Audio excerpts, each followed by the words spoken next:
Mm, mm-mm, mm-mm, mm-mm, mm-mm. Wait. Hello, everyone. I hope you are all well, except for my ops. Fuck y'all, and fuck your mamas too, before I do it.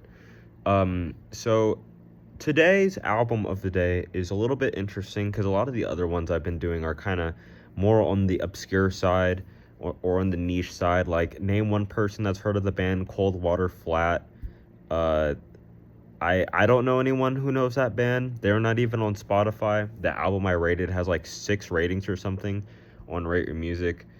So yeah, man, I don't know. Like, a lot of the stuff that I rate is like lesser known, or even if it's like really well known, it's like the only one you would know of that genre. Like Chaos Sphere by Meshuggah. Like, I don't think most people know any other gent bands, but they do know that gent band, Meshuggah. But today's album of the day is different. And it is Rubber Soul by the Beatles. If you don't know who the Beatles are, that's embarrassing. If you've never heard of Rubber Soul, that's also embarrassing. Um, so who are the Beatles? Only probably the most iconic rock band there is. They quite literally were like catapulted into like international fame in the early 1960s, and they did like 3 international tours or something, and then just stopped doing touring and became a recording only band after that. So, like, I mean, you've at least have to have heard of like Twist and Shout. Like, come on.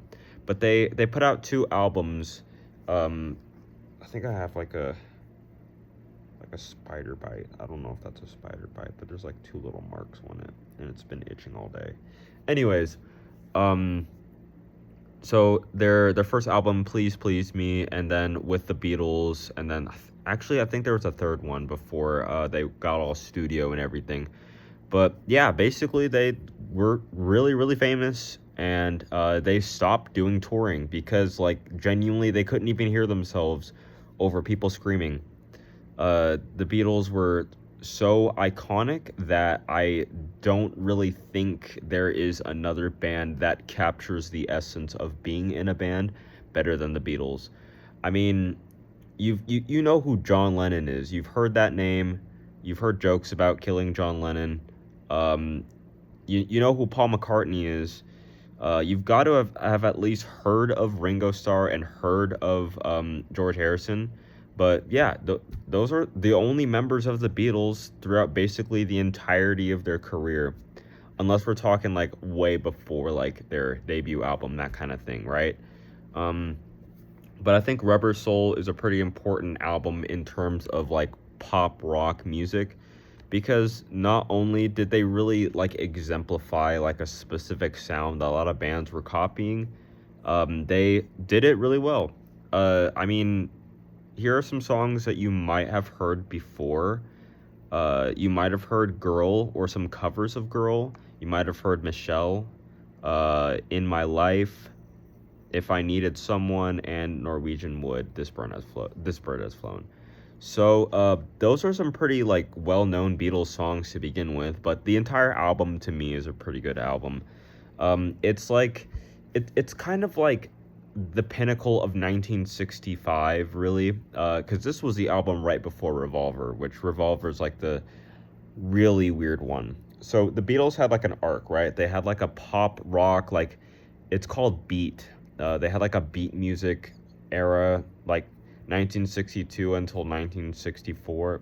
Oh, excuse me. Then 65, they were still doing poppy shit, and then 1966 and 1967 they were getting in the stew, being all actually no 66 to 68 they were getting in the stew, being all weird, and then 69 was their last year to like make like an actual good album. Their last album was shit. Um, but yeah, the Beatles were only together for a short period of time, and they really did like make rock music really enjoyable and accessible, and they made it seem less like this devilish music and more like something everyone, like the whole family, can enjoy. If you know anyone above the age of 40, they definitely like the Beatles or know who they are for sure, especially if we're talking like 50 years old or older than 50, they, of course, they know. They might even have a vinyl or something. I This is one of the albums that I want to get on vinyl because for vinyl collecting for me, it's like only if there's no other options and like the more like fancy, classy stuff. Like I want to get like The Dark Side of the Moon by Pink Floyd on vinyl because that's like a pinnacle album. Maybe even Intervisions by Stevie Wonder too. You get my drift. But yeah, this truly was like an exemplary album or whatever the word is. Truly encapsulates pop rock and kind of psychedelic sounding shit as well. Um, Nice vocal harmonies. It's just a good like 60s album. Like if you like the Beach Boys or if you like Fleetwood Mac or any like 60s like music in general, you will like this. Uh, but yeah,